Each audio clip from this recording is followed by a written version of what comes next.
Dom starejših občanov Krško deluje že več kot 40 let. Skrbijo za starejše od 65 let in trenutno v domu stanuje 205 stanovalcev.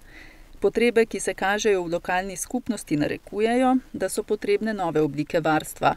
Dom starejših občanov in občina Krško sta tako že pred 5 leti pristopila k iskanju novih rešitev oziroma k novim oblikam varstva starejših. In ponudila se v obliki sklada za regionalni razvoj. To je projekt Evropskega sklada za regionalni razvoj, v okviru katerega se je začela aktivno za vzpostavitev dnevnega centra za starejše občane z demenco v Krškem.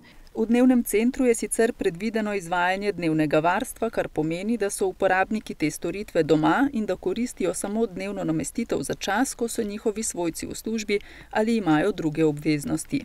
V tem času je uporabnikom zagotovljena prehrana, varstvo in počitek ter aktivnosti, ki so predvidene za takšno skupino ljudi. Dolgo so se pogovarjali o možni lokaciji dnevnega centra. Zdaj je že jasno, da se bo ta nahajal v prvi etaži poslovne stavbe na Vidmu oziroma v tako imenovani podmornici. Nakup objekta je v sklepni fazi. Imamo še nekaj malih formalnosti za rešiti s prodajalcem, se pravi z Mercatorjem. Je v teku, zadeva je v teku, imamo tudi pripravljen že idejni projekt. Sredstva smo pridobili s regionalnega razvoja, evropskih sredstev, in to sicer v višini 130 tisoč evrov.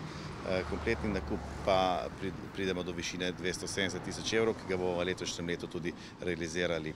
V naslednjem letu pa pripravljamo in pripravljena so tudi sredstva za obnovo in pa opremo tega dnevnega centra za starejše. Mi smo izhajali iz tega, da prostor mora biti dobro dostopen, hitro dostopen tistim, ki bodo pripeljali te občane v dnevno varstvo, in na koncu je nekako ponudila se možnost občini Krško, da se kupi podmornica. Vsi poznamo ta prostor pod izrazom podmornica in danes je stvar tako daleč, da je v zaključni fazi nakup, vse ostalo pa je pravzaprav odvisno od tega, kdaj bo ministrstvo svojim privoljenjem omogočilo, da bo stvar zaživela. V dnevnem centru bi lahko poskrbeli za od 14 do 17 občanov. Projekt in aktivnosti v zvezi s projektom in vsebina, o kateri se pogovarjamo, gre nekako za roko v roki tudi v luči prihajajočega zakona o dolgotrajni oskrbi, ki predvideva, da bi se oblike